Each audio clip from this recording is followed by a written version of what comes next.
Assalamualaikum warahmatullahi wabarakatuh. Bapak Ibu hadirin yang saya hormati. Pertama-tama marilah kita panjatkan puji dan syukur kehadirat Allah Subhanahu wa taala atas limpahan rahmat dan karunia-Nya sehingga kita dapat berkumpul pada kesempatan yang baik ini.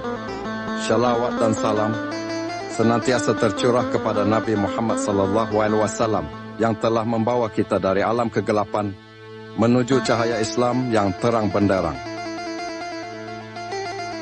Pada kesempatan kali ini, izinkan saya untuk menyampaikan sedikit ulasan tentang salah satu tempat yang sangat bersejarah dalam perjalanan Islam, yaitu Masjid Nabawi. Masjid Nabawi terletak di kota Madinah, Arab Saudi.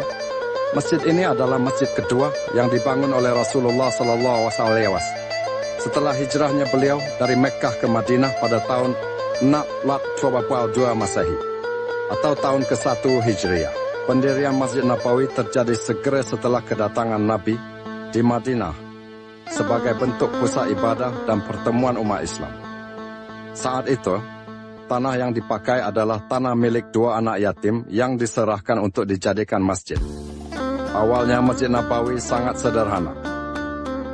Namun masjid ini tidak hanya berfungsi sebagai tempat ibadah, tetapi juga sebagai pusat kegiatan sosial, pendidikan, hingga pemerintahan. Di samping masjid, dibangun pula ruangan untuk tempat tinggal Nabi Muhammad SAW dan keluarganya.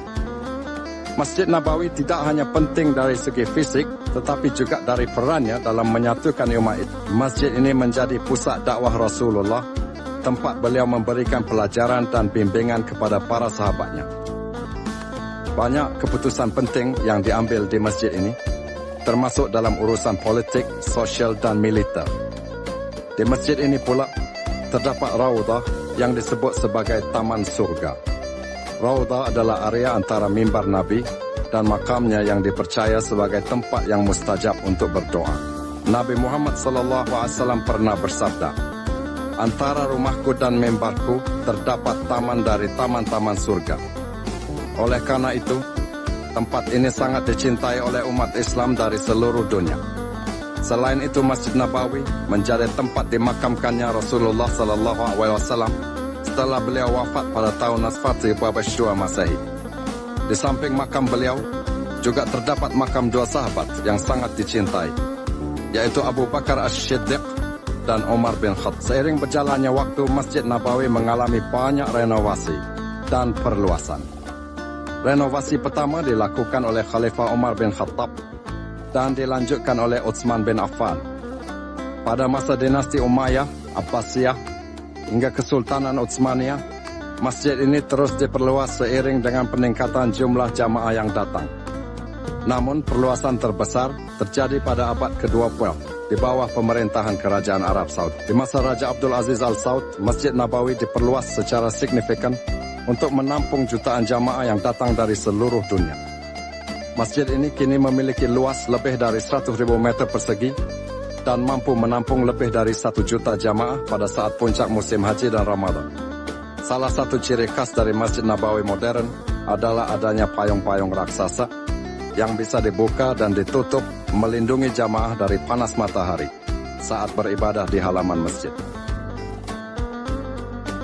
Menara-menara tinggi yang megah juga menambah keindahan masjid ini, menjadikannya salah satu masjid terindah dan termegah di dunia. Masjid Nabawi memiliki tempat khusus di hati setiap muslim. Beribadah di masjid ini memiliki keutamaan tersendiri. Rasulullah SAW bersabda bahwa salat di Masjid Nabawi lebih utama dibandingkan 1000 kali salat di masjid lain, kecuali Masjidil Haram di Mekkah. Selain itu, banyak jamaah yang datang ke Masjid Nabawi dengan harapan untuk bisa berziarah ke makam Rasulullah dan sahabat-sahabatnya. Ziarah ini bukan hanya sekedar kunjungan fisik, tetapi juga sebagai bentuk penghormatan dan kecintaan yang mendalam terhadap Nabi Muhammad SAW dan perjuangan beliau dalam menegakkan agama Islam. Hadirin yang dirahmati Allah, Masjid Nabawi bukan hanya sebuah bangunan suci, tetapi juga saksi bisu perjalanan sejarah Islam. Di sinilah Nabi Muhammad SAW menjalankan banyak misi penting dalam menyebarkan risalah Allah Subhanahu wa taala. Berkunjung ke Masjid Nabawi bukan sekadar ziarah fisik, tetapi juga spiritual. Semoga kita semua senantiasa diberikan kesempatan oleh Allah Subhanahu wa taala untuk bisa berkunjung dan beribadah di sana. Demikianlah ulasan singkat tentang Masjid Nabawi. Semoga apa yang telah saya sampaikan bisa menambah kecintaan kita terhadap sejarah Islam dan meningkatkan semangat kita untuk terus beribadah serta mendekatkan diri kepada Allah Subhanahu wa taala. Wassalamualaikum warahmatullahi wabarakatuh.